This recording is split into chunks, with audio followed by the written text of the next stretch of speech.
Doctor Islamic کے معزز ناظرین، آج کے اس ویڈیو میں ہم آدم علیہ السلام کے دو بیٹوں کے بارے میں بات کرنے والے ہیں۔ آدم کے پہلے بچوں میں سے قابیل بڑا تھا جبکہ حابیل چھوٹا تھا۔ ان میں سے ہر ایک نے خدا کے حضور قربانی پیش کی، لیکن یہ صرف حابیل کی طرف سے قبول کی گئی کیونکہ بعد میں اس کے صالح رویہ اور اس کے خدا پر یقین اور پختہ یقین تھا۔ ان کی قربانی پیش کرنے کے بعد قابیل شریر بھائی نے حسد کی وجہ سے حابیل کو طعنہ دیا اور اس سے بتایا کہ وہ اس سے ضرور مار ڈالے گا۔ حابیل نے قابیل کو منصفانہ طور پر خبردار کیا کہ خدا نے صرف ان لوگوں کی قربانی قبول کی جو اپنے اعمال میں راستہ باز ہیں۔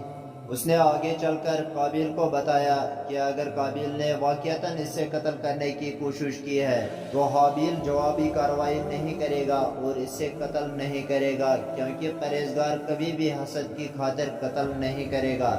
اس کے بعد حابیل نے قابیل سے کہا کہ اس سے قتل کرتے ہوئے وہ نہ صرف اس کے گناہ بلکہ اپنے شکار کے گناہوں کا بھی بوجھ اٹھائے گا۔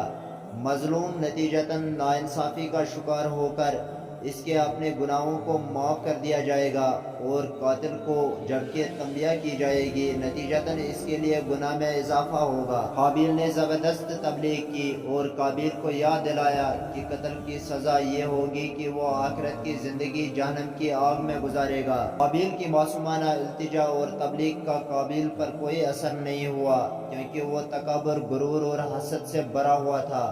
اس نے بعد میں صالح حابیل کو قتل کر دیا، لیکن ایسا کرتے ہوئے اس نے اپنے آپ کو برباد کر لیا اور گمشدہ رہنے والوں میں شامل ہو گیا۔ یہ زمین پر ہونے والے ایک صالح آدمی کے قتل کی ابتدائی مثال ہوگی۔ مستقبل میں بہت سے دوسرے بدکار، عقل مند اور متقی مومنوں کو قتل کریں گے۔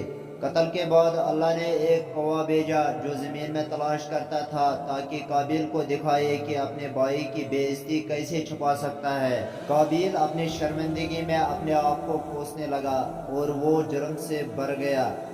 آخرکار اس جرم کا خیال قاتل کے دل میں آیا کیونکہ اس سے احساس ہوا کہ کسی کو قتل کرنا کتنا خوفناک ہے، اس سے بھی زیادہ اس لیے کہ مقتول ایک معصوم اور صالح آدمی تھا۔ پچھتاوے سے بھرا ہوا قابیل کو گہرے دکھ سے نشان زد کیا گیا۔ قرآن کہتا ہے اور وہ پشیمانیوں میں سے ہو گیا۔